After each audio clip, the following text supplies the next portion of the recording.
Hello friends, good afternoon. আমি পাপিয়া। তো ভাবলাম একবার লাঞ্চ থালিটা চট করে শেয়ার করে দিই। বেরোনোর আগে আজকে হালকাই রান্না করেছি, সেরকম কিছু করিনি। সকালে তো দেখলেন ঢ্যাঁড়স আলু ভাজা। এক সেকেন্ডে ওটা দাও না মাসি, একটু ঢ্যাঁড়স আলু ভাজাটা,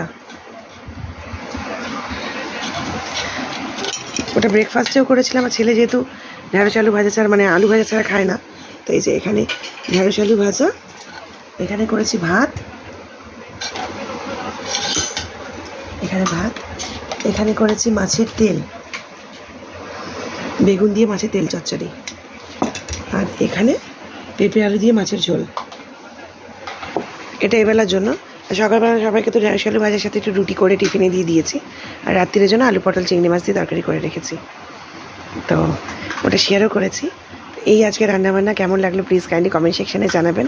ভালো লাগলে লাইক কমেন্ট শেয়ার সাবস্ক্রাইব আর আমার আইডিটাকে ফলো করতে ভুলবেন না। আর আপনারা কী দিয়ে লাঞ্চ করলেন সেটাও জানাবেন। টাটা সবাইকে, আবার আসছি পরে নতুন ভিডিও নিয়ে। টাটা।